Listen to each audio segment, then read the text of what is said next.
This week we've come down by the riverside on a beautiful day to look at big camera versus little camera.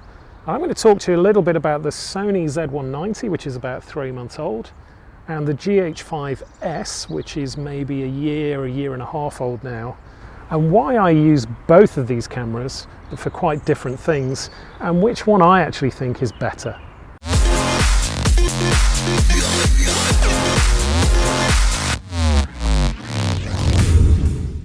So this is the new Sony Z190, and as you can see, even on this lightweight carbon fibre tripod from Sachtler, it's still fairly heavy, but this is sturdy. This is the kind of camera that I would use to film events. And then this is the GH5s, and this is one of my favourite cameras, so I will say right from the off I use these kind of cameras a lot, but both of these are mine. And this is much smaller. I mean, carbon fibre little tripod, basically look like a tourist.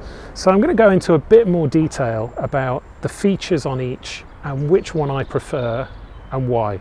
So let's have a look at the Sony Z190 first. These are known as ENG cameras, sometimes news cameras, XD cam, professional camcorders, lots of different names, but it's the kind of camera that you see at events, filming, at conferences, and some sports events as well. So one of the things that I love about this camera is that it's got this barrel here where I can control the iris, so the amount of light getting into the camera. I can control the zoom, and this has a huge zoom which I'll demonstrate shortly, and also I can control the focus. And on this latest range, this camera has been out maybe 3 months now. It also has pretty good autofocus. Sony generally is pretty good, and it also has an ND filter. What's an ND filter? Well, it's a way of adjusting all of the light that's coming into the camera. So you can see that the sun over here, such a beautiful day down by the river, is starting to just glare in my eyes, and we deal with that with an ND filter. But one of the problems is as you move from the light to the shade, you can really see that on the footage. And so this camera is one of the first, certainly mainstream cameras, that can automatically adjust as you move. Some of the other things on these cameras that you see, it's got audio inputs, so basically if I need to plug into a sound desk using XLR, that's where I do it. I can put a microphone on here for when I'm shooting news, and it's also pretty ergonomic as well, so I tend to have it like this actually, because it's a little bit lighter, but you will see people with a kind of brace that they put onto their shoulder, and then they can keep the camera here. So what are some of the things that I don't like about this camera? Well, I travel a lot, and despite the fact that it's got 4K written on it, Ultra HD, and it has all of these great buttons that I can press, it actually takes up quite a lot of space. So although I look the part, I wouldn't necessarily say that it's that great for trying to cross borders in some of the far-flung countries that I visit. I kind of prefer the smaller cameras. Also the battery life on this, I've got the smaller battery on here. It might last an hour, more likely 45 minutes. So there are some issues with that. If you are in the streaming world, which we do a lot of streaming as you know, this has timecode input.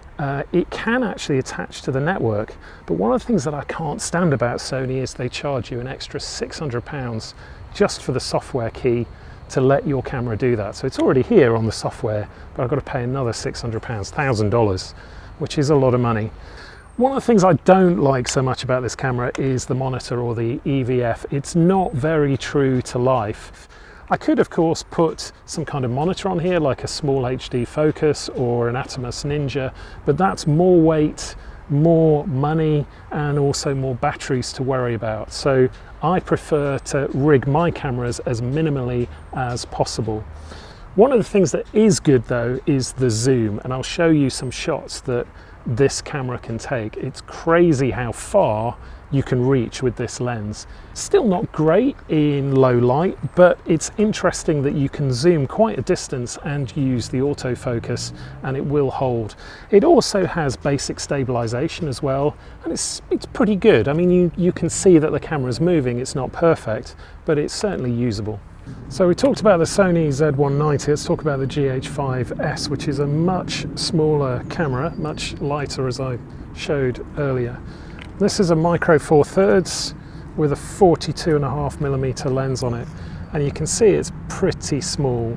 So the difference, if you're into Panasonic cameras, the difference between GH5 and a GH5s, we're using a GH5 without a tripod to film this. So you can see how stable the image is, although Liam's pretty rock solid behind the camera.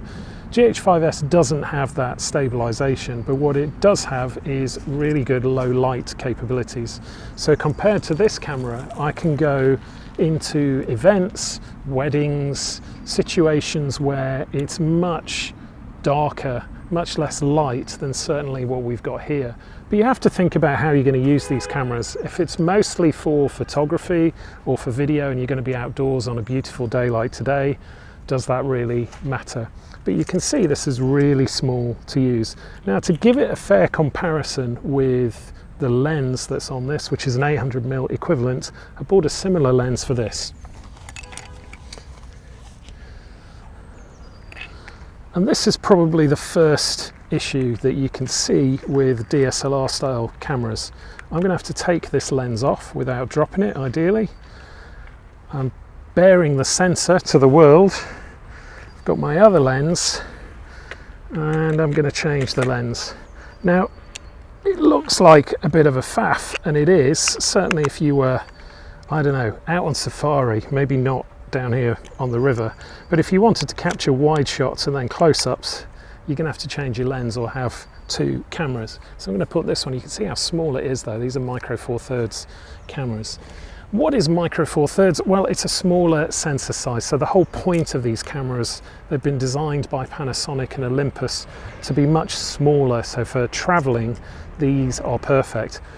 And believe it or not, it's actually pretty hard to see, but this lens is also capable of doing 800mm at the far end of it. So this is 100 to 400 on a micro 4/3 system, and roughly speaking you double it to get the full frame equivalent. So you're looking at about 800mm plus on here, about 800mm on this.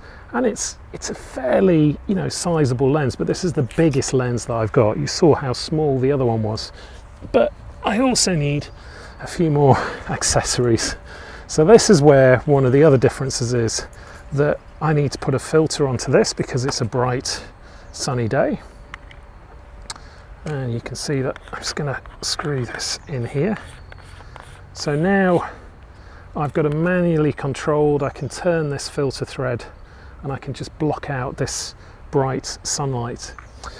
But this camera really wins when it comes to vlogging, so I'm able to turn this EVF all the way around, and this is also pretty realistic to actually what the camera is doing. So when I look at this, albeit I might have to shield it from the sun today, what I'm seeing is actually what the camera is recording. It's also a 4K camera, 60 frames a second. So one of the things that I love about this camera, I have Vlog, which basically is like a raw format for video. And that means that I can do all of the color grading later on in my edit process. I can just apply a LUT, which is a lookup table. So it's almost like a color grid that you apply to your footage. On the Sony, the color profiles are burnt in and I don't really like them. I find the black's quite saturated. So I'm going to have to sit with this camera and change its color profiles to get something that I want. Now, part of the reason that they do this with the Sony cameras is that this is kind of a mid-range price. So if you pay for an FS5 Mark II, FS7, the cinema cameras, you've also got S-Log2, S-Log3, which is sort of the equivalent to Vlog on a Panasonic. But I prefer the Panasonic. I mean, even with this lens on it and the body, it's a similar kind of price to what you're seeing here. In fact, that's why I've chosen them. So all of this is pretty much similar to this. Now, we talked about the lens choices, but one of the advantages of being able to change your lens is I can create completely different shots. I can have a very close-up shot of my face with the background blurred out, or I can have this zoom lens on for capturing wildlife, ducks, as went over earlier. Where is it? So this camera is pretty versatile and it packs down really small in my bag. Now I've put a small rig frame on this, so this is basically a way of protecting your camera, but it also allows me to build and hang things off it like microphones or lights.